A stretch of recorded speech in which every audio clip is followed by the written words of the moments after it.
Hey everybody, welcome back to the Cabral Concept, the weekend edition of the show, our Cabral HouseCalls.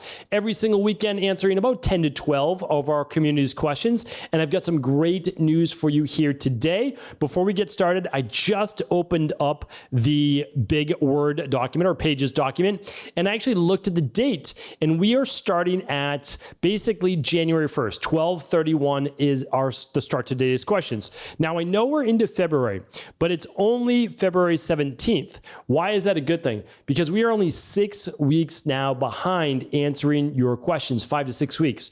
So that means that if you wrote in before 12/31, December 31st, your question has already been answered, all right? If it wasn't answered, somehow we missed it, but that almost never happens because we have such an amazing team, and every question that comes in gets answered. How do you ask your question? I now feel comfortable actually putting this back out there because we're not as inundated with questions. Now remember, I love answering your questions, and I'm gonna do this every single weekend forever, but I always feel bad that it took 12 to 13 weeks to get people their answer. Now we're down to about 6 weeks. So you can ask your question at stephencabral.com/askcabral. That's stephencabral.com/askcabral. Only about 6 weeks out now from answering your question, which is pretty amazing. So we answer all things wellness, functional medicine. We answer all sorts of questions, right? Integrative health, body transformation, longevity, anti-aging. Feel free to leave those again at stephencabral.com/askcabral. Excited that we've caught up.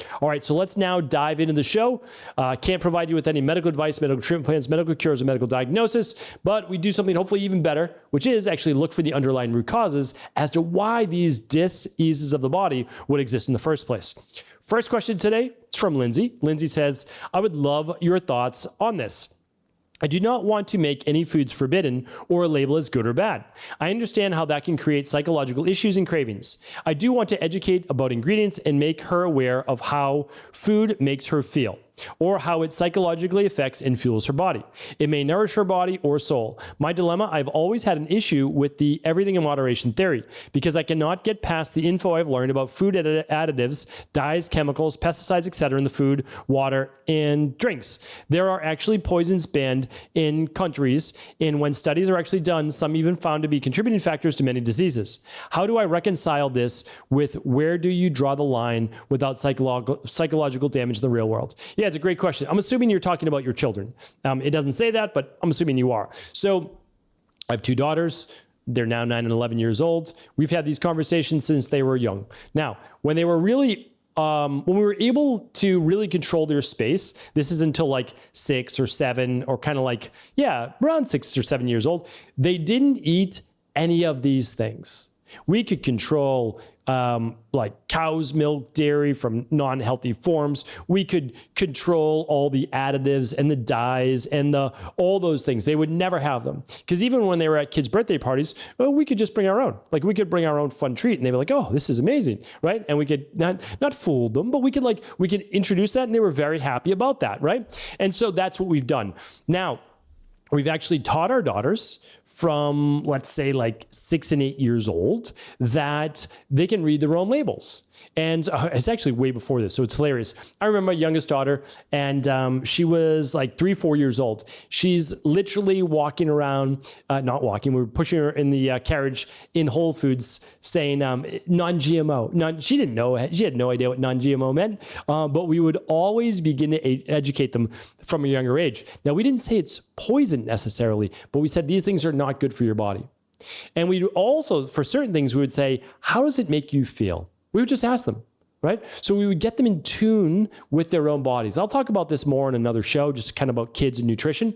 But one of my daughters just doesn't do well with like a lot of additives at all. Or my older daughter doesn't really feel it. So my younger daughter's more like me, more sensitive to these specific additives. And so that's what we talk about. But we talk about how fluoride is not a good thing, how literally consuming it. You can make an argument that you could swish it around in your mouth if you want, but certainly not swallowing it. We know that it lowers IQ. We know that it affects thyroid. We know these things. Like there's literally research. You can just type it in and there's research right on PubMed that you can find it out. So for us, it's about education and no fear. There is no such thing as everything in moderation. Everything in moderation is terrible, whoever came up with that. It is all about creating equilibrium and balance inside the body. So even a small amount could be a poison for one individual, where another, not as big a deal. All right, we can just look at gluten, right? Gluten, for someone that's celiac, horrible autoimmune issues. For another person, not as big a deal.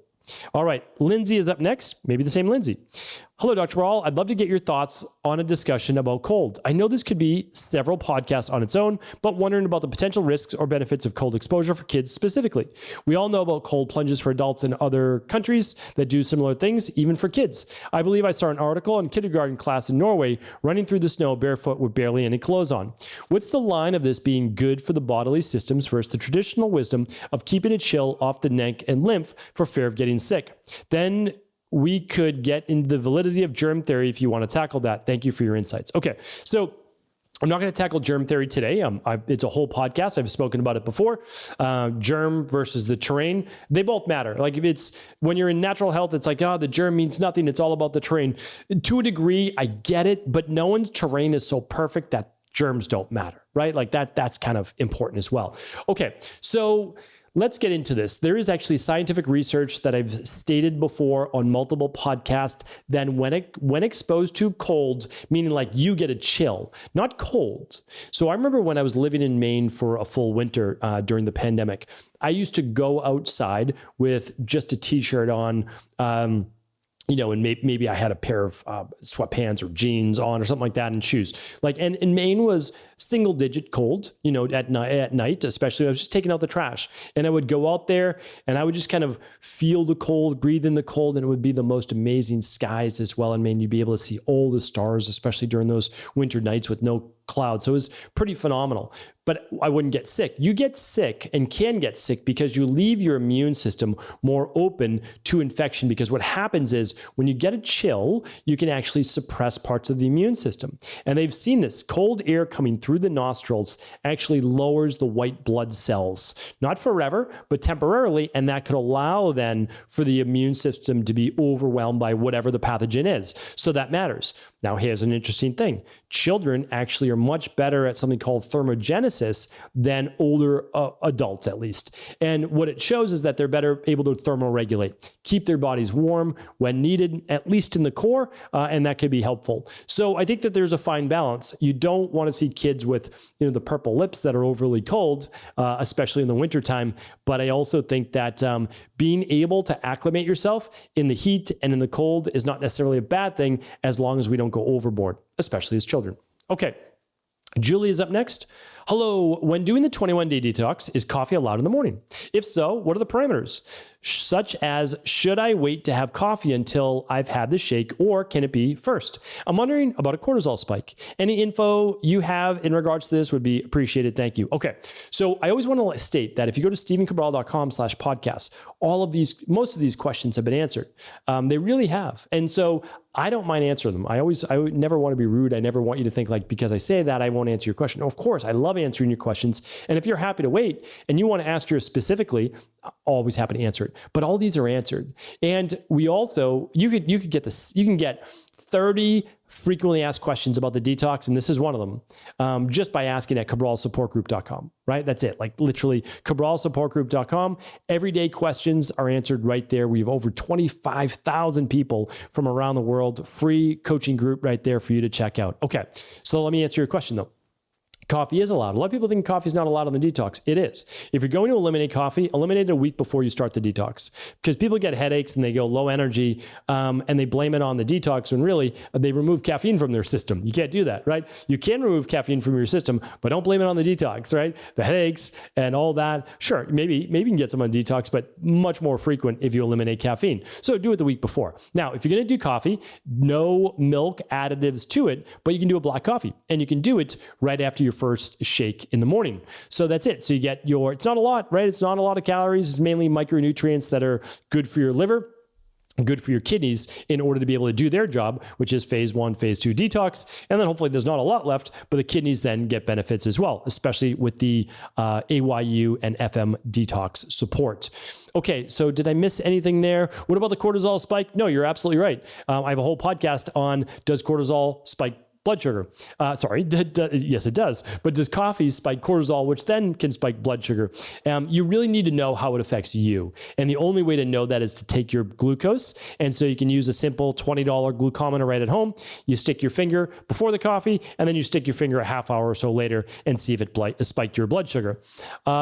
Or you can use a continuous glucose monitor. You can see all my favorite companies at stevencabral.com/resources. I've got probably 100 plus different companies that I use all right there. I just like to share people doing great things in the industry. So the nice thing is having your coffee after a meal, even if it's just the small 1 scoop DNS shake, which is only about 45, 50 calories, it at least is going to blunt it to a degree. So hopefully that's helpful. All right. Pete is up next. Pete says, thank you so much for all you do and your team.